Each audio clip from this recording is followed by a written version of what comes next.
va commencer notre culte par le chant numéro 184. Ô Jésus, tu nous appelles. On se met debout.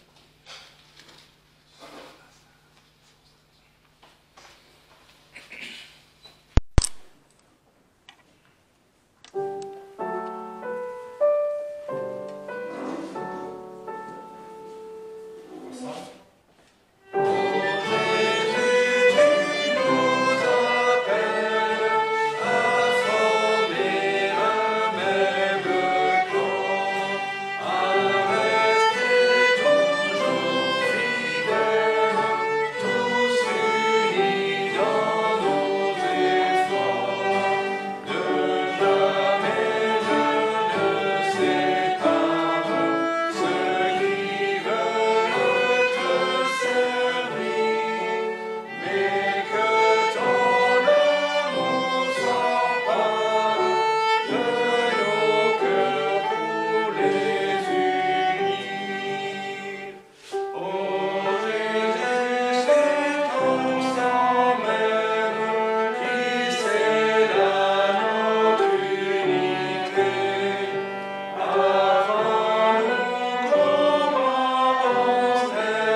5.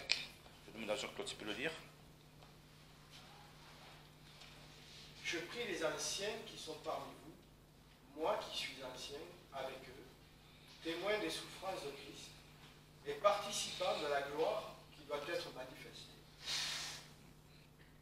Paissez le troupeau de Dieu qui est au milieu de vous, veillant sur lui, non par contrainte, mais volontairement, non par un gain honteux, mais par affection. Non comme ayant la domination sur les héritages du Seigneur, mais en étant les modèles du troupeau. Et lorsque le souverain pasteur paraîtra, vous remporterez la couronne incorruptible de gloire.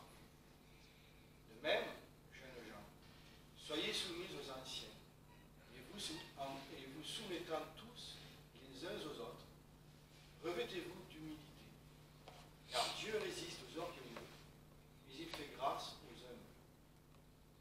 Humiliez-vous donc sous la puissante main de Dieu, afin qu'il vous élève quand il en sera temps, vous déchargeant sur lui de tous vos soucis, parce qu'il a soin de vous. Soyez sobres, veillez, car le diable, votre ennemi, rôde comme un lion rugissant, cherchant qui il pourra dévorer. Résistez-lui, étant ferme dans la foi, sachant que vos frères qui sont dans le monde souffrent les mêmes afflictions. Or, que le Dieu de toute grâce, qui nous a appelés à sa gloire éternelle en Jésus-Christ, après que vous aurez un peu souffert, vous rende parfait, ferme, fort et inébranlable. À lui soit la gloire et la force au siècle des siècles. Amen.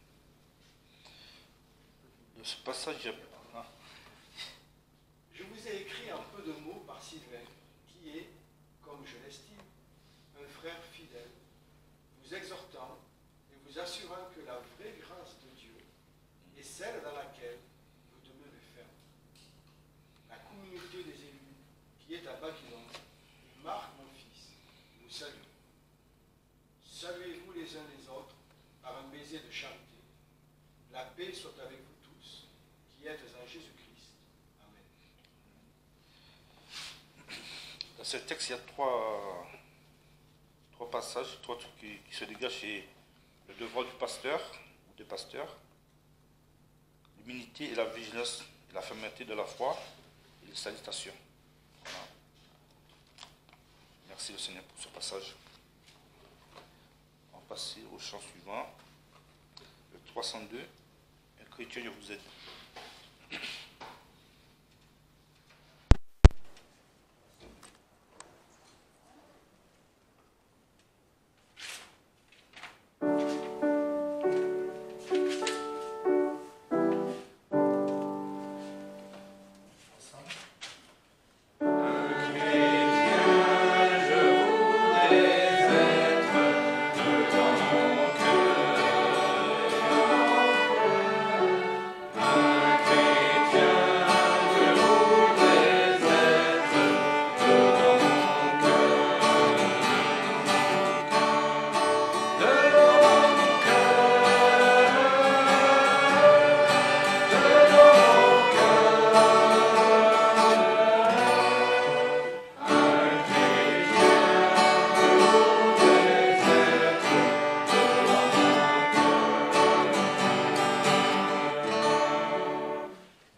demander à Aaron si tu peux le lire, s'il te plaît.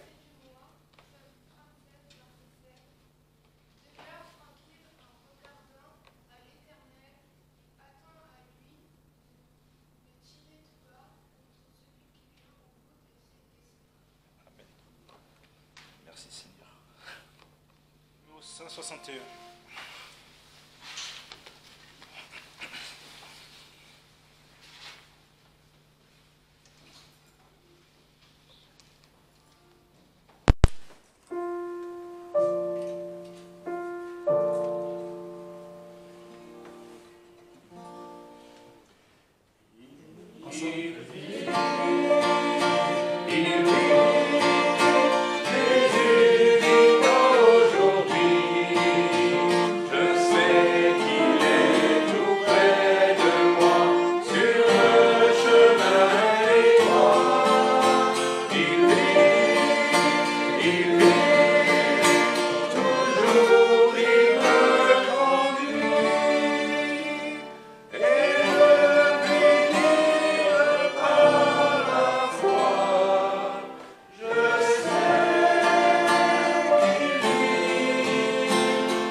Voilà, donc on est maintenant plutôt dans une exhortation dans l'évangile de Matthieu.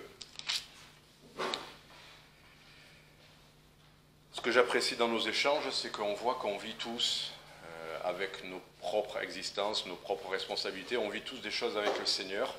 Et là, on va prendre un texte à la fois fondamental sur quelque chose qui s'est passé, c'est la résurrection de Jésus-Christ dont il est question, et quelque chose qui a une incidence dans notre vie. Et jusqu'à encore ce matin, je bataillais pour savoir qu'est-ce que je devais tirer de ce texte-là, et c'est devenu vraiment plus clair ce matin avec mes propres besoins. Donc, je vais vous partager un peu tout ça, à la fois l'enseignement du texte, et à la fois ce que ça peut impliquer dans notre vie à titre personnel. Donc, Matthieu, chapitre 27, on va commencer à lire à partir du verset 57.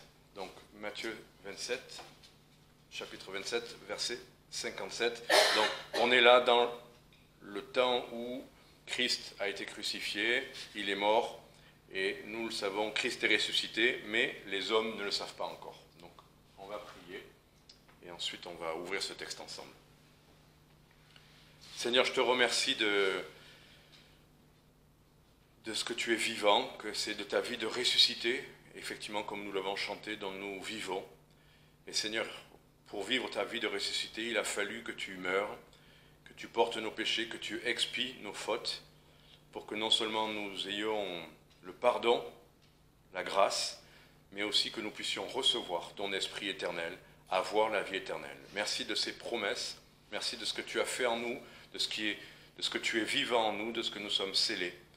Et merci parce qu'on ne le vit pas et on ne le ressent pas de la même manière tous les jours, mais c'est une réalité, tu es là, tu l'as promis, tu es tous les jours avec nous jusqu'à la fin du monde. Et Seigneur, c'est bien sur tes promesses que nous basons notre confiance, notre assurance pour l'éternité, sur l'œuvre de Jésus-Christ accomplie à la croix, l'œuvre et les plans que tu as pour nous, maintenant que nous sommes tes enfants, des plans éternels et de gloire. Et merci, parce que c'est par grâce que nous recevons tout cela en Jésus-Christ. Amen. Matthieu chapitre 27, à partir donc du verset 57. « Et le soir étant venu, un homme riche d'Arimathée, nommé Joseph, qui avait été lui aussi disciple de Jésus, vint vers Pilate et demanda le corps de Jésus, et Pilate commanda qu'on le lui donnât. Joseph, ayant pris le corps, l'enveloppa dans un linceul blanc, et le mit dans un sépulcre neuf qu'il s'était fait tailler dans le roc. Et ayant roulé une grande pierre à l'entrée du sépulcre, il s'en alla. Et Marie, de Magdala, et l'autre Marie, étaient assises vis-à-vis du sépulcre. Le jour suivant, qui était le lendemain de la préparation du Shabbat, les principaux sacrificateurs et les pharisiens allèrent ensemble vers Pilate et lui dirent « Seigneur, nous nous souvenons que quand ce séducteur vivait, il disait « Je ressusciterai dans 3 jours ». Commande donc que le sépulcre soit gardé sûrement jusqu'au troisième jour, de peur que ses disciples ne viennent de nuit et n'enlèvent son corps, et qu'ils ne disent au peuple, il est ressuscité des morts. Cette dernière imposture serait pire que la première. Pilate leur dit, vous avez une garde, allez, faites-le garder comme vous l'entendrez. S'étant donc allés, ils s'assurèrent du sépulcre en scellant la pierre et en y mettant la garde. Après le sabbat, à l'aube du premier jour de la semaine, Marie de Magdala et l'autre Marie vinrent pour voir le sépulcre. Et voici, il y avait un grand tremblement de terre, car un ange du Seigneur descendu du ciel était venu, avait roulé la pierre en dehors de l'entrée du sépulcre et s'était assis dessus.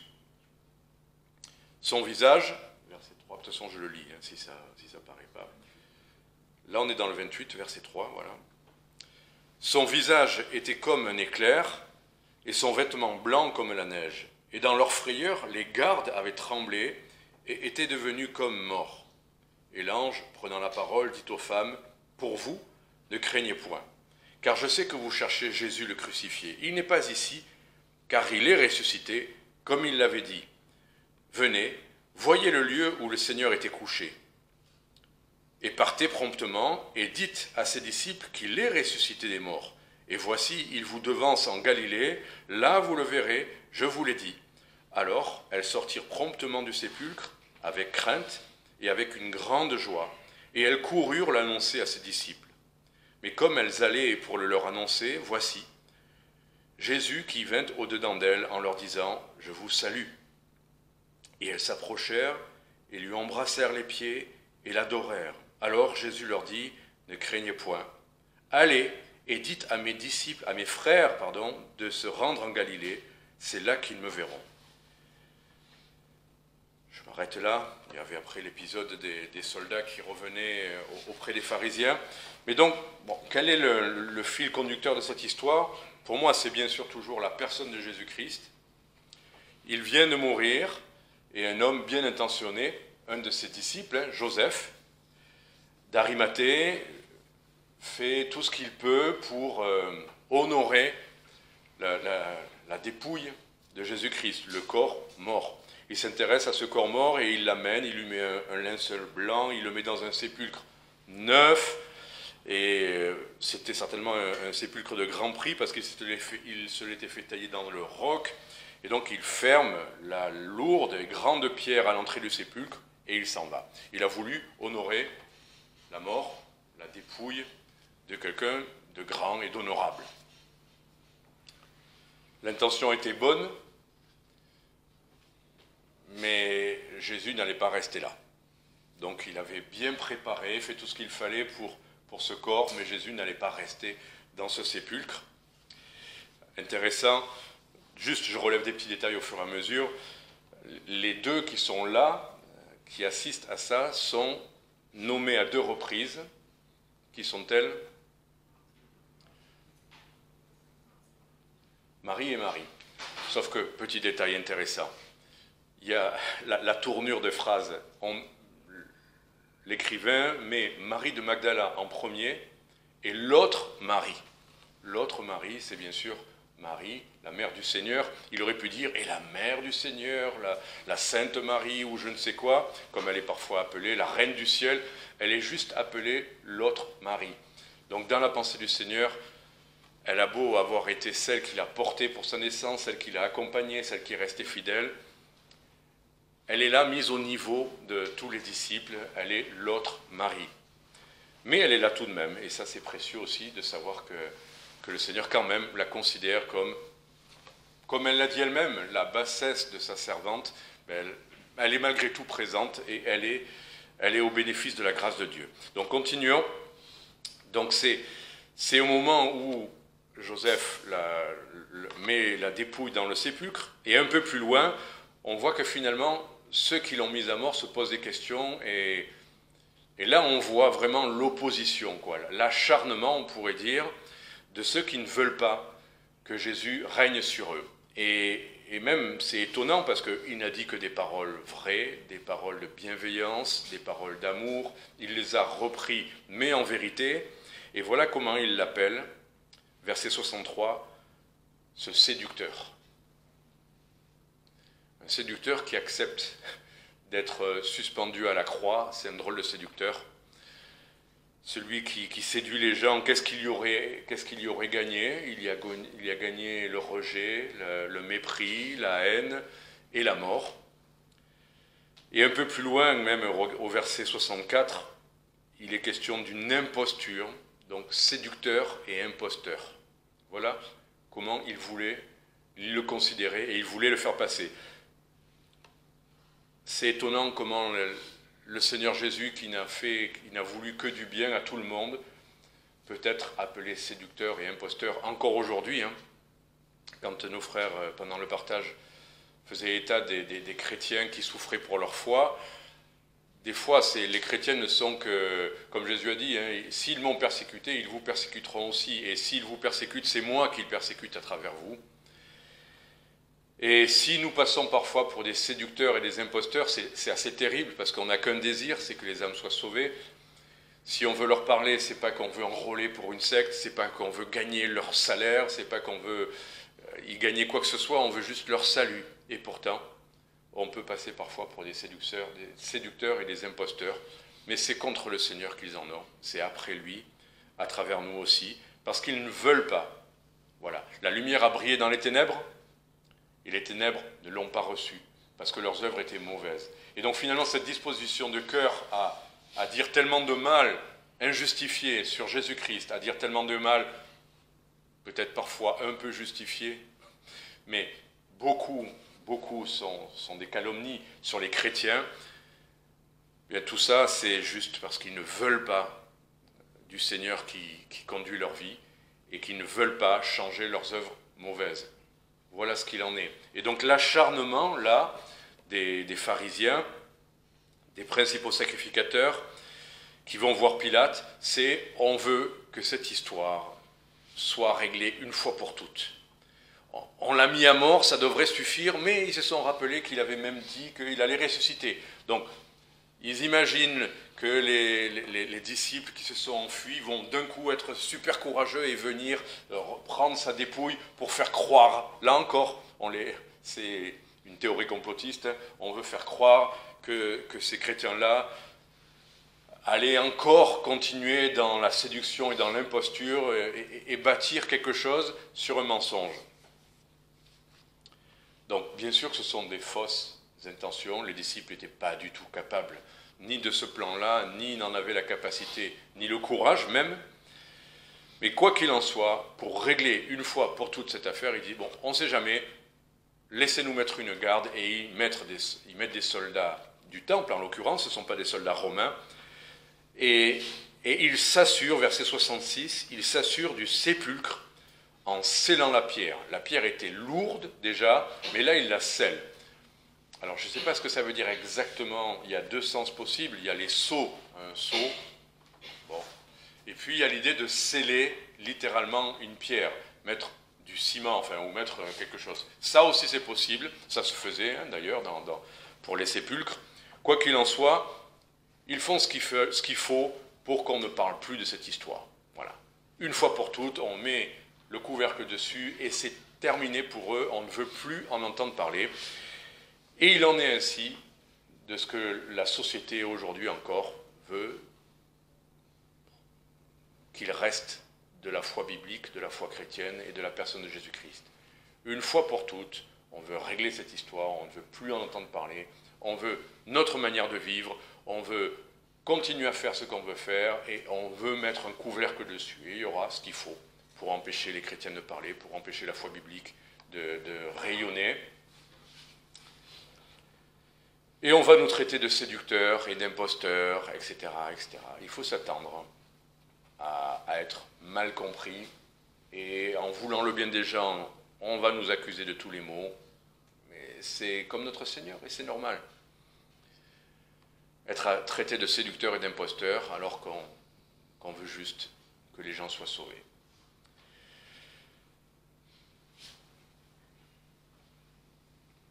Après le sabbat, chapitre 28. Eh bien, il s'est passé quelque chose après le sabbat. Les 3 jours se sont passés, comme le Seigneur l'avait dit. pas resté mort. Il est ressuscité. Et encore Marie de Magdala et l'autre Marie, verset 1, elles viennent voir le sépulcre. Et c'est intéressant, mais qu'est-ce qu'elles s'attendaient à voir, en fait? On ne sait pas. Et je pense que quand même, il y avait de la disposition à venir maintenant aussi, comme Joseph d'Arimathée, simplement honorer. Voilà, comme les gens, pour la Toussaint, viennent voir les... Qu'est-ce qu'ils viennent voir? Ils viennent voir l'endroit où est enterré quelqu'un qu'ils ont aimé. Ils viennent honorer quelqu'un qui n'est plus là, honorer la mémoire, essayer d'entretenir un lien affectif avec le passé. Mais tout en sachant que c'est le passé. C'est ça qu'on va voir quand on va à un sépulcre. On n'a pas l'idée, je ne sais pas, mais à la Toussaint, personne n'a l'idée de se dire ben, je vais voir si jamais il n'en est pas sorti. Bien sûr que non. On vient juste honorer sur le sépulcre la mémoire d'une personne qui maintenant est du passé. Et c'est ce que font toutes les religions. On cherche un endroit, on cherche un lieu qui symbolise et honore la personne. Mais Jésus, est-ce qu'il nous a laissé un endroit à venir honorer? Est-ce que vous êtes aujourd'hui déjà allé sur le sépulcre de Jésus? Il y a vaguement des gens qui disent c'est peut-être là, moi je suis allé à Jérusalem, où il y aurait peut-être le tombeau, peut-être Golgotha. Mais le Seigneur n'a pas voulu qu'on se réunisse là, il ne nous a pas laissé cette trace-là, il ne nous a pas laissé un sépulcre à venir visiter, qui devienne un mausolée, un lieu de pèlerinage. Il nous a laissé son esprit et sa vie. Et en l'occurrence, elle n'en était pas peut-être consciente. Rien ne dit ce qu'elle venait chercher là, elle venait juste voir, ça c'est écrit, voir le sépulcre. C'est tout ce qu'on sait, et elles vont déjà avoir une surprise, parce que cette lourde pierre qu'elle ne pouvait pas déplacer, ce sceau qu'elle ne pouvait pas briser à cause des gardes, ben tout a été changé. Verset 2, il y avait eu un grand tremblement de terre. Intéressant de nous rappeler que si la société, si le monde, si le diable, si tout est pour empêcher la vie du ressuscité de se manifester, il y aura, s'il le faut, des grands tremblements de terre spirituels. Et je suis touché en ce moment en lisant un livre sur l'histoire de l'Évangile en ex-URSS. C'était étonnant, hein? On a perdu de vue qu'il y a eu des hommes, 1800, 1900, premières années de 1900, qui sont tout simplement seuls allés aux extrémités de la Russie. Quand on dit aux extrémités de la terre, là ils sont allés aux extrémités, littéralement, quasiment en Chine, aux extrémités de là-bas. Ils sont arrivés seuls et ils ont annoncé l'évangile dans un pays qui n'était pas du tout dispersé à ça. Il y avait le milieu orthodoxe grec, qui bien sûr qui était omniprésent et presque tout puissant. Il y avait le tsarisme, il y avait après le communisme. Tout était là pour empêcher l'évangile de prospérer. Et pourtant, des églises. Et c'est ça qui était touchant de voir dans cette histoire-là, c'est que ça commençait tout petit, mais peut-être quelques dizaines d'années plus tard, il y avait des assemblées de 200, 300, 400 personnes, des écoles du dimanche rien que pour les enfants, où il y avait 100 enfants, et des œuvres d'évangélisation. Il a fallu une génération, et je n'avais pas pris conscience des débuts de l'histoire de l'ex-URSS. Il y a eu des hommes qui sont partis. Et ce dont je peux témoigner, c'est que je connais des endroits qui aujourd'hui sont connus comme des lieux où l'évangile a prospéré. On a nos frères philippins.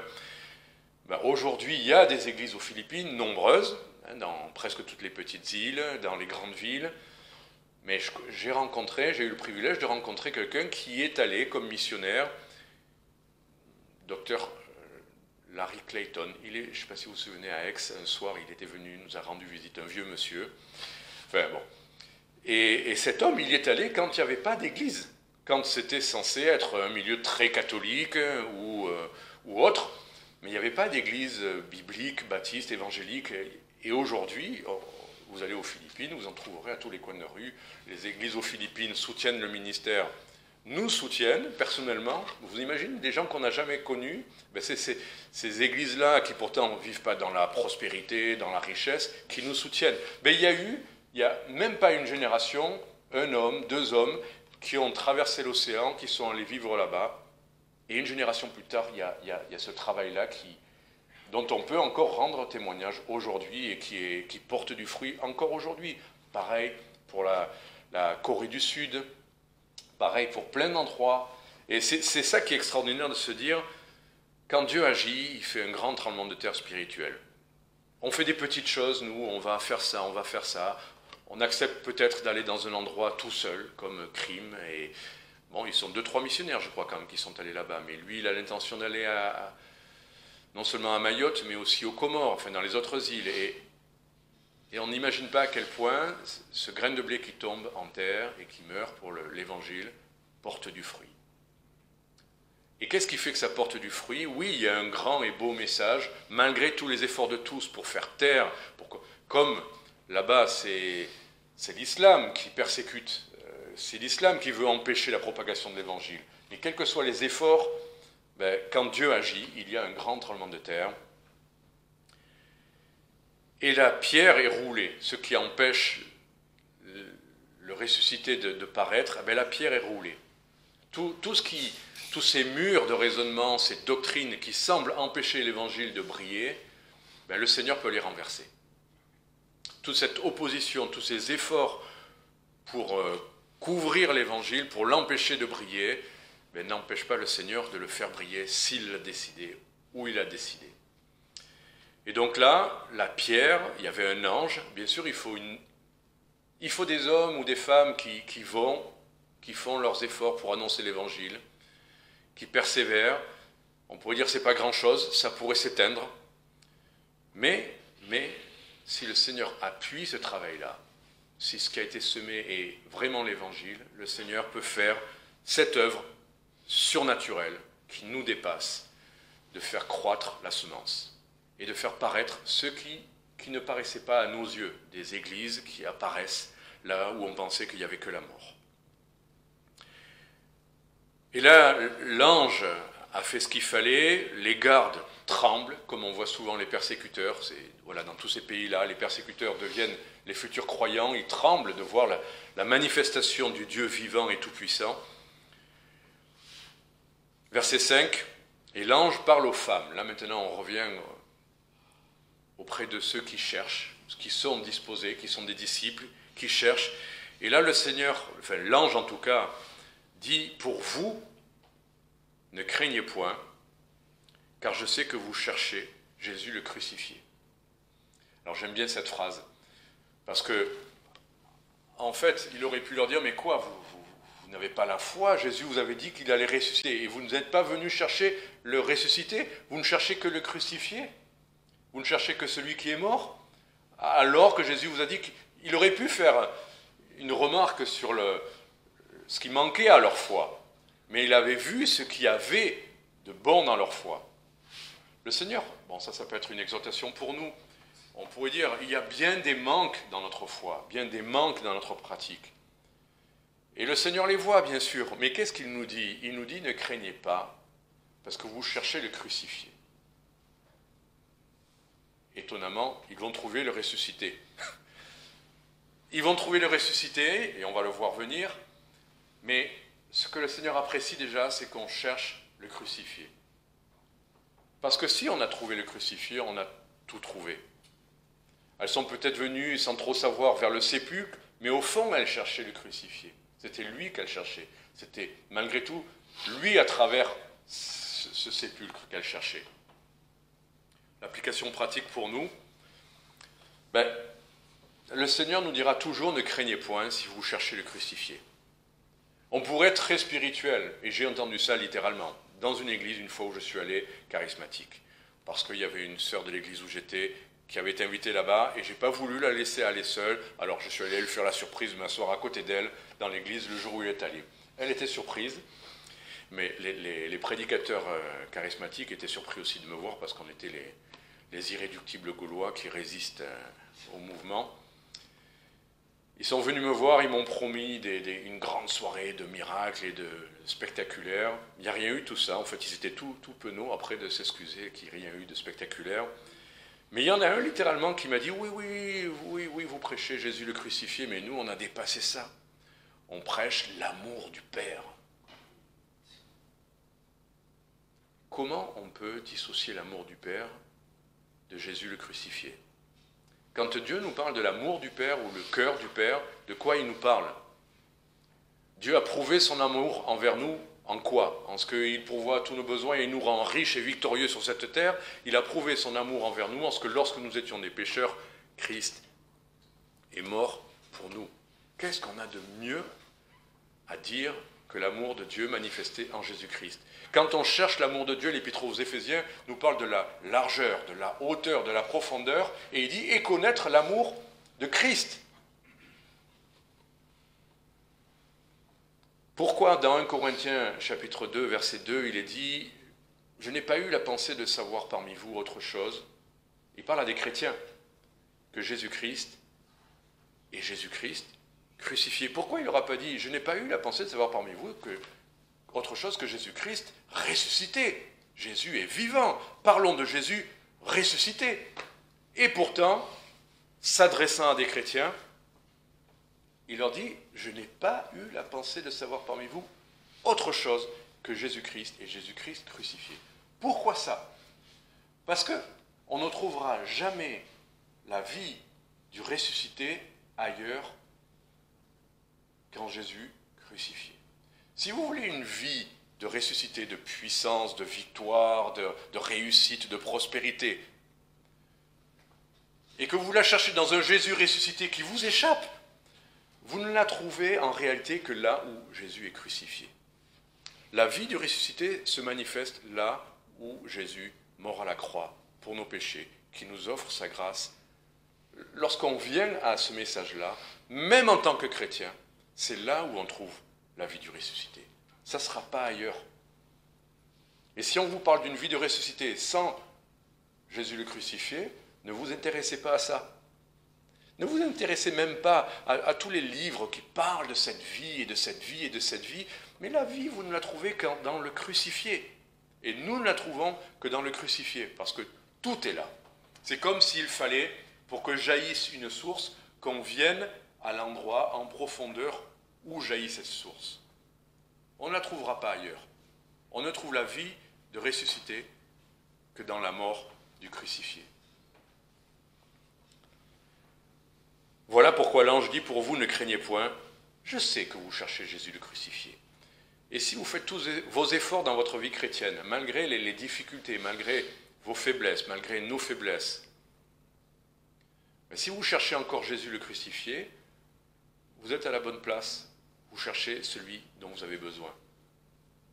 Celui qui meurt pour vous, qui ne vous demande pas d'être parfait, mais même s'il vous le demande, qui vous fait grâce et qui seul vous rend parfait. On n'est parfait qu'en lui.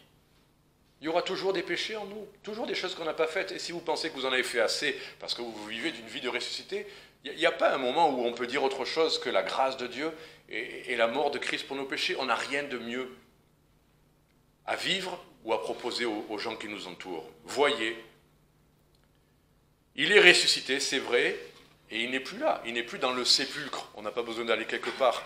Il est crucifié, mais il est ressuscité. Voyez qu'il n'est pas là ou là ou là. Il n'est pas plus là que dans votre chambre. Il n'est pas plus dans cette salle que là où vous serez, vous, en sortant de cette salle. Il est là où vous serez, là où l'Esprit de Dieu est. Et ce qu'il y a d'intéressant, et je vais conclure avec ça, il leur dit maintenant, partez promptement, c'est bien, pour vous ne craignez point. Et partez promptement, verset 7, et dites à ses disciples qu'il est ressuscité des morts. Bien sûr. 1 Corinthiens 15 nous dit que l'évangile, c'est que Christ est mort pour nos péchés et qu'il est ressuscité. En fait, le message aujourd'hui, c'est bien de parler de sa résurrection. Il faut qu'il soit ressuscité, parce que sinon il n'a pas vaincu la mort, sinon il n'est pas vivant aujourd'hui. Et nous parlons bien de Jésus, nous le trouvons crucifié, mais nous parlons bien de Jésus ressuscité, celui qui peut agir encore aujourd'hui, comme il a agi il y a une génération, comme il a agi dans le livre des Actes, comme il a toujours agi partout, c'est parce qu'il est ressuscité et qu'il est vivant. Et parce qu'il est vivant, il peut encore agir aujourd'hui, en France, à Marseille, avec les choses qui peut-être se préparent dans tous les pays, quand on entend les lois qui passent. Ne craignons pas. Il est ressuscité et il est toujours vivant, il est le même, hier, aujourd'hui et éternellement. Ce qu'il a fait, il peut encore le faire, quels que soient les temps. Et s'il l'a fait sous le communisme, s'il l'a fait sous la persécution tsariste, s'il l'a fait en pays musulman, si en Chine, si vous voyez des églises florissantes alors qu'il y avait justement tous ces efforts pour éteindre l'évangile, est-ce qu'on va avoir peur des efforts de l'ennemi qui ne font qu'aviver la puissance et manifester justement la puissance de Dieu? Parce que Dieu, rappelez-vous cette histoire de Samson. Finalement, ils lui ont coupé ses tresses, il a perdu sa force, et au moment où l'ennemi croit avoir vaincu enfin Samson, ils le mettent là, ils veulent se moquer de lui, ils veulent l'humilier, et lui, il pose ses mains sur les poteaux, et c'est là où une dernière fois, eh bien, la puissance de Dieu se manifeste, et il fait s'écrouler sur eux leur temple païen d'adoration. Dieu, parfois, attend le dernier moment pour montrer toute sa puissance. Il va nous laisser dans notre faiblesse, certainement, mais n'ayons pas peur même de notre faiblesse. Tout à l'heure, on le chantait, et je rends grâce à Dieu de ces cantiques. Dans ma faiblesse immense, que ferais-je sans toi? Le cantique tout à l'heure, je ne sais plus, c'était parler de faiblesse. Si quelqu'un retrouve ce qui a été dit. Mais on n'a pas à avoir peur de notre faiblesse, puisque c'est sa force.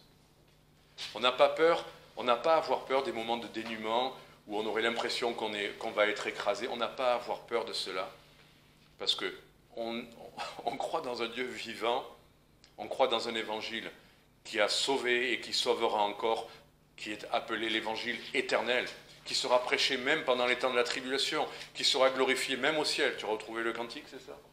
Voilà.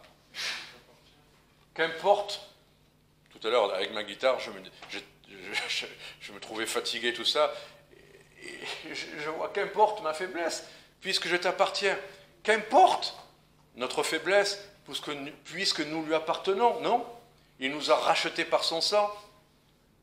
Nous sommes son peuple, purifié, zélé pour les bonnes œuvres qu'il a préparées d'avance. Et aujourd'hui encore, qu'importe notre faiblesse. D'accord? Puisque nous lui appartenons, peuple de sacrificateurs, nation de sacrificateurs, nous sommes là pour faire briller, pour partager son admirable lumière. Ce n'est pas notre lumière. On n'a rien en nous qui brille. Rien en nous. Ne cherchez pas à être des super chrétiens. Cherchez juste à puiser à sa grâce, à puiser dans le crucifié, et sa vie se manifestera. La vie de ressuscité se manifestera.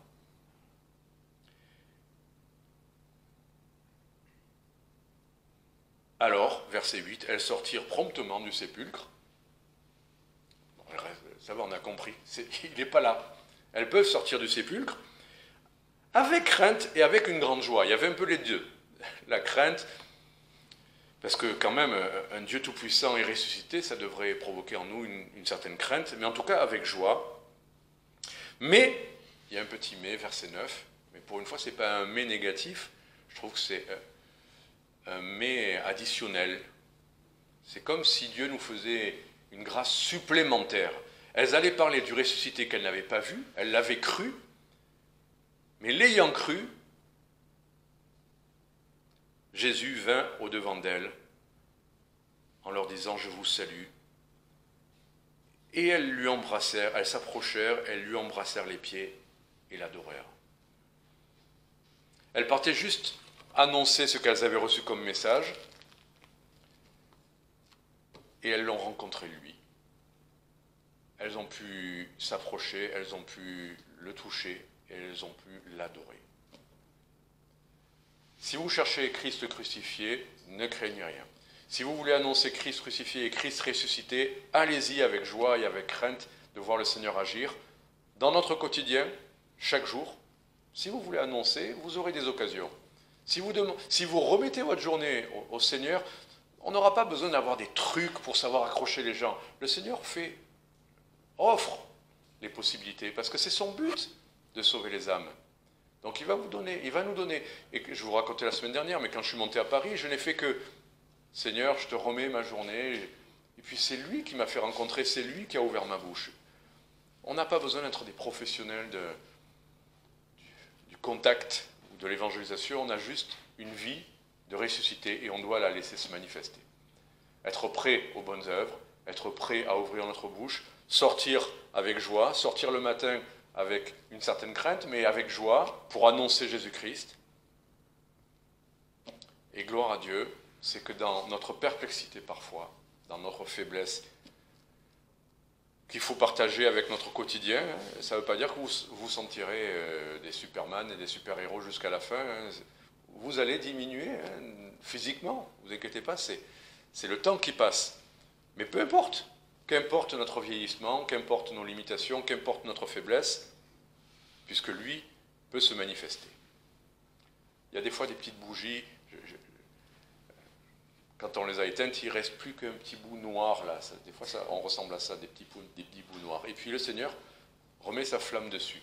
Et hier, j'ai allumé une bougie comme ça parce que ça sent bon. Et j'ai cassé la mèche. Il restait juste un tout petit bout comme ça. Alors j'ai dit, mince. Et j'ai réussi à l'allumer quand même un tout petit bout de mèche. Ça brûle bien. Parce que ça ne brûle pas de sa longue mèche, ça brûle de ce qu'il y a dans la cire. Bon, nous avons l'Esprit de Dieu, ça suffit. Nous sommes peut-être des toutes petites mèches déjà apparemment brûlées, mais ça suffit. Ça suffit, le tout c'est d'être en contact avec la vie, avec l'huile du Saint-Esprit. Que le Seigneur vous bénisse, bonne journée, et que cherchez le crucifié si vous avez besoin, et faites confiance au ressuscité pour se manifester dans nos vies. Amen.